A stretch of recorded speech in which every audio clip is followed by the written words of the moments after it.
EV bill मैं electrical item है क्या? हाँ कुछ कंपनी का देखा क्या ऑनलाइन देख लिया? देखा है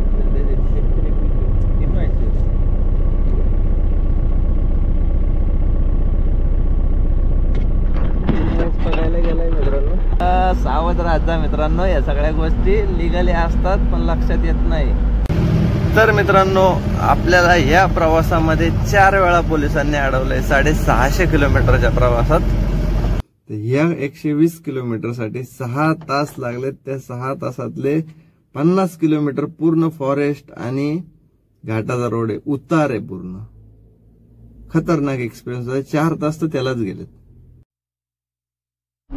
फायनली कर्नाटक मध्ये आपली एंट्री झालेली आहे. बघू शकता हा फॉरेस्टचा परिसर आणि इथून पुढे आपल्याला सुरू होतं कर्नाटक.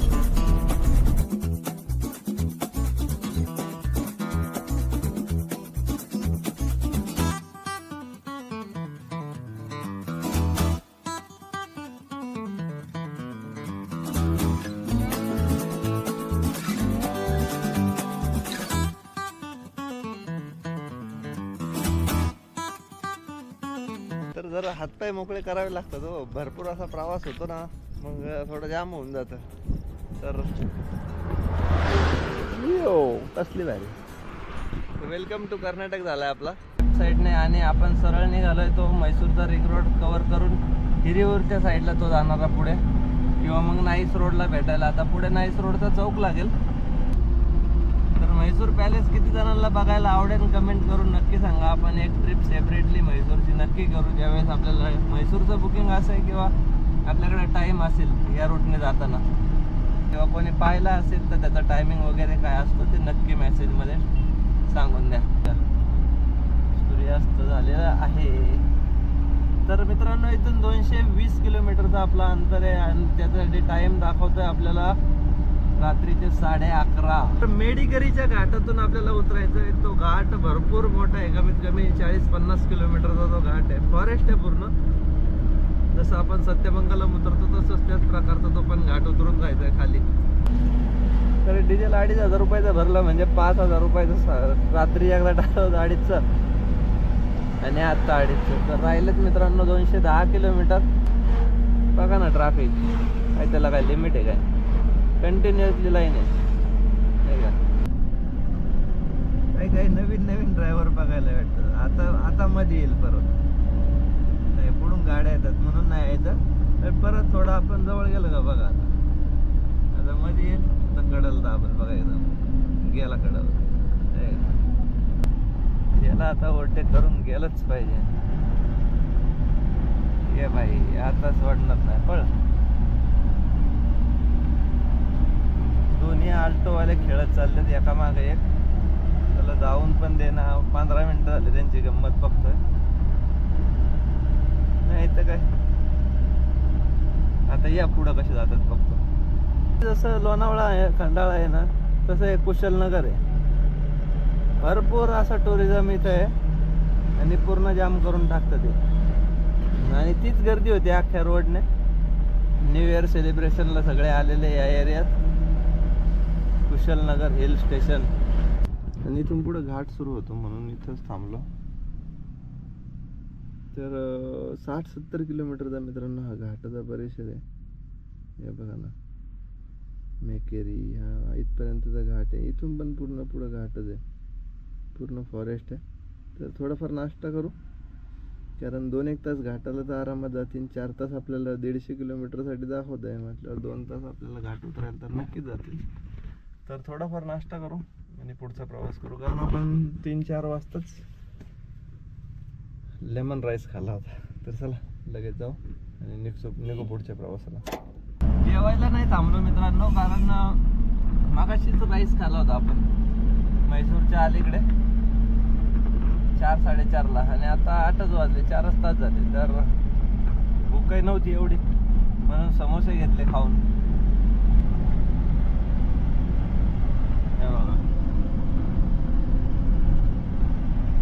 इथून पुढे आता फॉरेस्ट.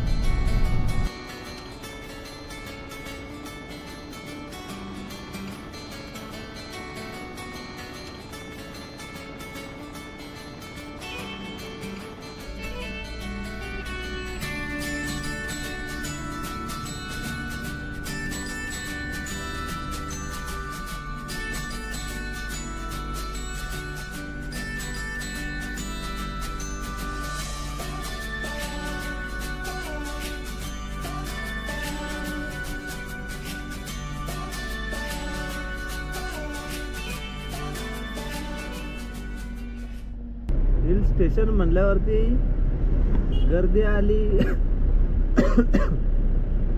टुरिझम आला, भरपूर सारे. इथंच हेच पॉइंट आहे मला वाटतं मित्रांनो, एवढं ट्रॅफिक इथंच येतंय. कारण इथून खाली घाट सुरू होतो डायरेक्टली. आता म्हणजे आपण खंडाळ्यात आहे थोडक्यात सांगायचं झालं तर आपल्या भाषेत. लोणावळ्यापर्यंत गर्दी, तिथं आपण नाश्ता केला आणि खंडाळा उतरायला आता सुरुवात करतोय. तर हा टुरिझम पॉइंट आहे आणि इथून पुढे घाट सुरू होतो पूर्ण.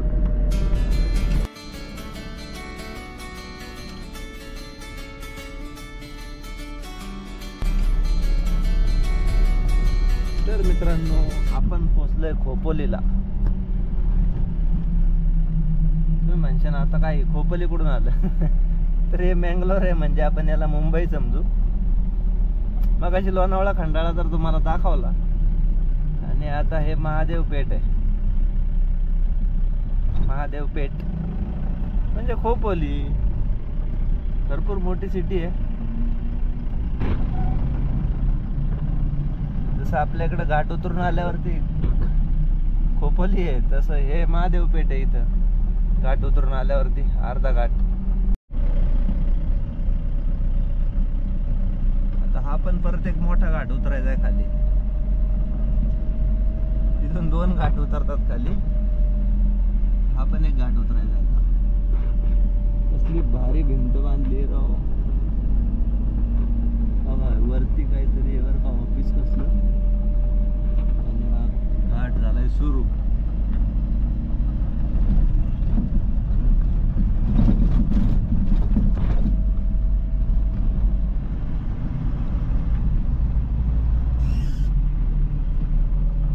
जागे वय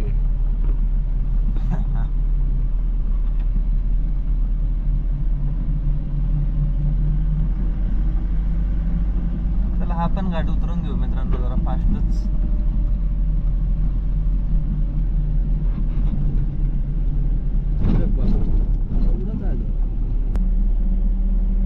त्यामुळे जरा सावकाशच जायला लागणार आहे. रात्रीचा टाइम आहे आणि आपल्याला फर्स्ट टाइम असल्यामुळे एक्झॅक्ट रस्त्याचा अंदाज पूर्ण नाहीये. तर घेऊया घाट उतरून मित्रांनो. 110 किलोमीटर आपलं टोटल रनिंग आहे बघा. असे काही ठिकाणी दरड पण कोसळलेले आहेत.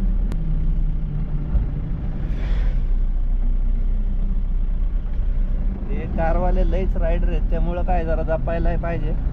त्यांच्या नादी लागून आपलं नुकसान नको.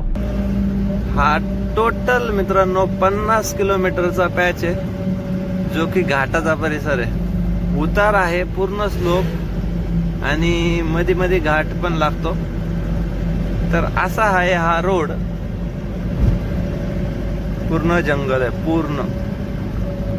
म्हणजे गाडीला जर अशी फुल लोड ओव्हरलोड गाड्या आहेत ना, त्यांना थांबावंच लागतंय मध्ये येऊन. 2-3 स्टॉप घेऊनच खाली उतरणं आहे. कारण एवढी चाका गरम होत असतील ना, का विचारता सोय नाही. मध्ये 2-3 ठिकाणी गाड्या थांबलेल्या आहेत आणि एक ट्रकचा तर पूर्ण जळून खाक झाला होता. लेटेस्ट गाडी होती 1-2 वर्षाची. ऍक्च्युली फोन चार्जिंगला लावला होता आणि गोप्रो पण चार्जिंगला लावला होता, त्यामुळं काही त्याला शूट केला नाही. तर आता हे पूर्ण अजून आपले 25 किलोमीटरचं राहिलंय फॉरेस्ट. तेवढं क्रॉस करून घेऊ आणि एकदम सावकाश चाललो. 30-40च्या स्पीडने आहे बघा. कारण आहे ना, पळवलं तर चाका गरम होतील. कारण पूर्ण उतार आहे. रेसच द्यायची नाही गाडीला. रेस फक्त ब्रेक दाबायचा आणि कमी गेअर उतरायचा, असा रोड आहे हा. शेजारीच मित्रांनो कर्नाटकाचा फॉरेस्ट आहे. चेकपोस्ट. गाडी चेक करायला थांबवली होती, सोडलंय. चला. त्याला इंग्लिशही कळाना, हिंदी कळाना, काहीच कळाना. त्या 5 मिनिटं गाडी शांत तरी झाली आपली त्या निमित्ताने. एखादा पोलीस अधिकारी असेल तर ऍटलिस्ट इंग्लिश तरी समजलं पाहिजे ना. हिंदी तर नाही, बट इंग्लिश तरी. ते पण कळत. माझं डोकं फोडून घ्यायची बाहेर त्याच्या पुढे. त्याला सांगता खरंच अवघड कधीच होतं. तर आता त्या मटेरियलला डिस्क्रिप्शन नाही, त्याला काय सांगायचं? बॅग सांगितलं तर म्हणतो काय घ्याय बॅग, काय म्हणत होतं मलाच कळत नव्हतं कन्नडमध्ये. लय विचित्र प्रकार. जाऊ द्या, 5 मिनिटं घेतले त्या बाबत आणि सोडून दिलं. एंट्री करून पूर्ण नाव बिवर पैसे नाही घेतले, पण सगळे डिटेल्स देऊन घेतले. म्हणलं ली डिस्क्रिप्शन, ते नंबर आहेत ते मलाच माहित नाही तर मी काय सांगू. टाइम बघू शकताय मित्रांनो, 11:07 झालेत आणि अजूनही आपलं 57 किलोमीटरचं अंतर बाकी आहे. म्हणजे जस्ट फॉरेस्टच्या बाहेर पडलोय आपण. तर 8 वाजता आपण नाश्ता करून निघालो होतो, 8-8:30च्या आसपास. 11 म्हणजे 2.5 तास गेलेत आपल्याला 60 किलोमीटरसाठी. तर पूर्ण फॉरेस्ट कव्हर झालंय. भरपूर मोठं आहे, उतरायला काही टेन्शन नाहीये. बट जेव्हा आपल्याला हे चढून जायचंय वरती तर खरंच मेहनतीचं काम आहे. कारण 60 किलोमीटर चढायचंय म्हणल्यावरती विचार करण्यासारखी गोष्ट आहे. भरपूर मोठा फॉरेस्ट आहे आणि कंटिन्युअसली हा रोड वेडा वाकडा तिकडा आहे. तर आलोय मित्रांनो फायनली आपण फॉरेस्टच्या बाहेर. मित्रांनो समोर एक प्रायव्हेट कार आहे, त्याने आपल्याला गाडी थांबवायला लावली. त्याला आपण लाईट पाशी गाडी थांबवू म्हणलं. तर बघूया काय म्हणताय ते. चला जाऊन येऊ.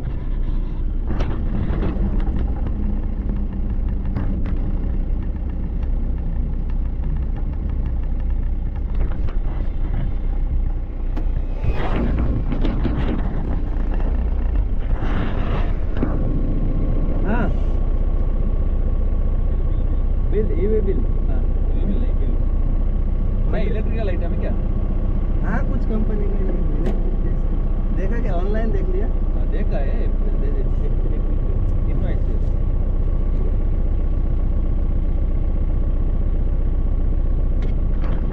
बघायला गेलाय मित्रांनो. गाडी नंबर लक्षात राहू द्या, K19.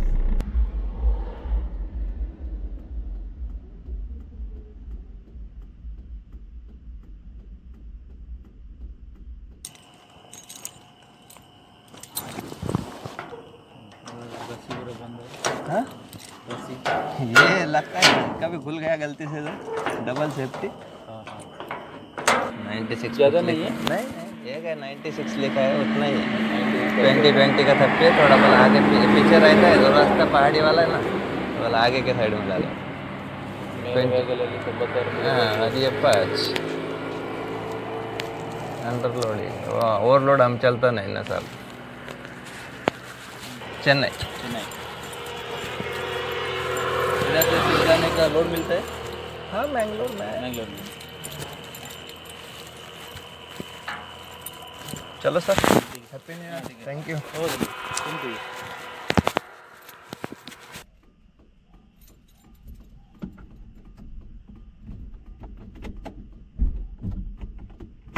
चला मित्रांनो, गाडी झालेली आहे चेक. सगळं खोलून खालून बॅग बिग दाखवल्यात आणि आता इथून निघूया. साहेबांना हॅपी न्यू इयर केलाय. चला निघूया आता इथून पुढे त्यांच्या मागे.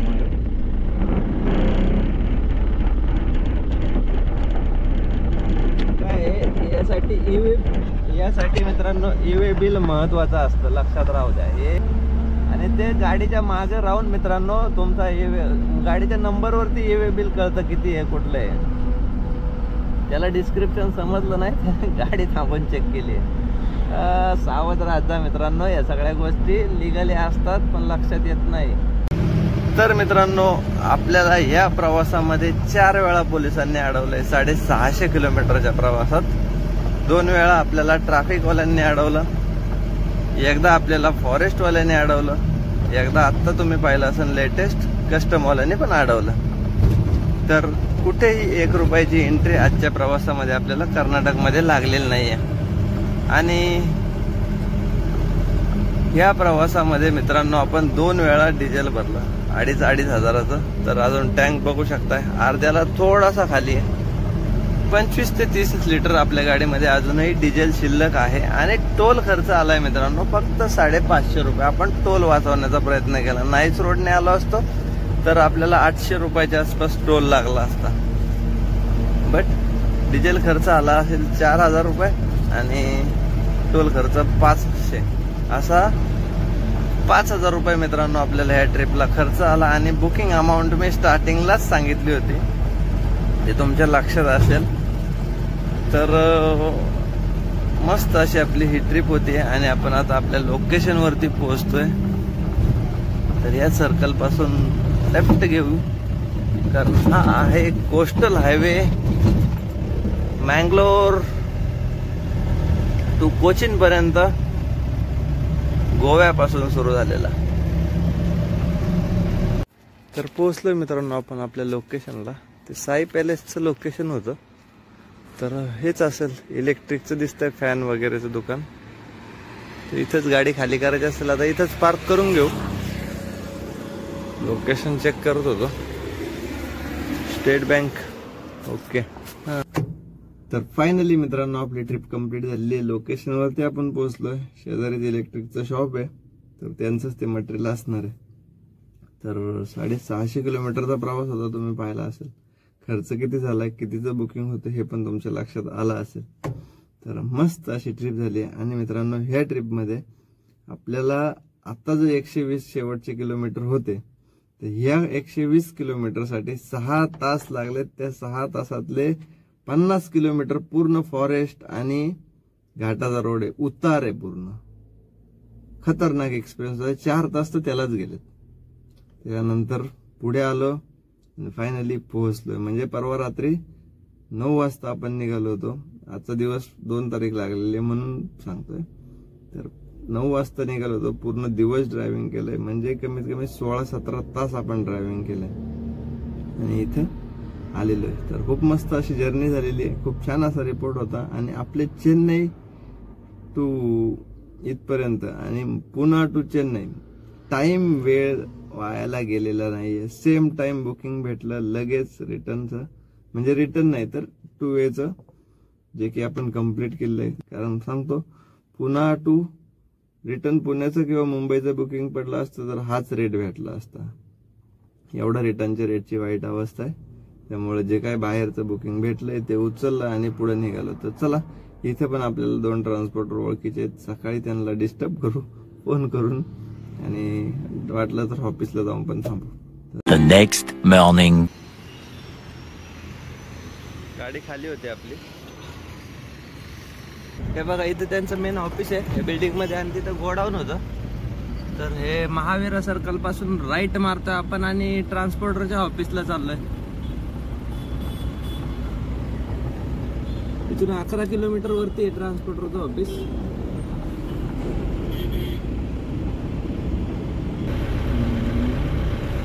छत्रपती शिवाजी महाराज की जय. मित्रांनो बघा, हे रिक्षा आपण आहे मँगलोर सर्कलच्या इथे, आणि महाराजांचं या रिक्षेवरती बघा वीर शिवाजी म्हणून स्टिकर पण लावलेलं आहे. तर पोहोचलोय मित्रांनो आपण ट्रान्सपोर्टच्या ऑफिसला. हे आहे श्री दत्त रोड लाईन्स, कुडाई, मँगलोर. समोर ऑफिस दिसत असेल. तर चला वरती जाऊन नंबर वगैरे लावून येऊया. तर आपण मित्रांनो पार्किंगला थांबलोय आणि समोर ते अंकल दिसतंय का, तिथं वॉशरूम आणि आंघोळीची सोय आहे. भरपूर अशा गाड्या लागलेल्या आहेत मोठ्या पार्किंगला. आपण HP पार्किंगला आलोय आणि इकडे मागे ट्रान्सपोर्टचं ऑफिस पण आहे. तर दाखवून देतो. HP कंपनीच्या समोरच हे बघा, भरपूर मोठ्या गाड्या आहेत आणि हे ट्रान्सपोर्टचं ऑफिस आहे. तर फायनली मित्रांनो ट्रान्सपोर्टच्या ऑफिसला पोहोचलोय, पार्किंगला पोहोचलोय. आंघोळीची इथं सोय आहे, मागे ट्रान्सपोर्टचं ऑफिस पण आहे. तर आंघोळ करू, जेवण करू आणि बघू आपल्याला रिटर्नला काय बुकिंग भेटते का. हिशोब तर तुम्हाला दोन्ही ट्रिपचे कळाले असतील, किती खर्च आलाय ते परत एकदा सांगून देतो. त्या ट्रिपला आपल्याला 12,000 रुपये खर्च आलाय, या ट्रिपला आपल्याला 5,000 रुपये खर्च आला. तर आतापर्यंत मित्रांनो टोटल खर्च झालेला आहे आपला 17,000 रुपये. तर अजून इथून कोणतं बुकिंग भेटते त्याच्यावरती किती खर्च, एकदाच टोटल खर्च काढू आणि एकदाच किती प्रॉफिट राहते ते पण सांगतो. तर चला, आजचा व्लॉग कसा वाटला ते कमेंट करून नक्की सांगा. आणि चॅनलवरती नवीन असाल तर सबस्क्राईब करायला विसरू नका, कारण मस्त अशी आपली सिरीज चालू आहे आणि तुम्ही पण खूप खूप एन्जॉय करताय. तर भेटूया मित्रांनो नेक्स्ट ब्लॉगमध्ये. तोपर्यंत काळजी घ्या आणि जय शिवराय.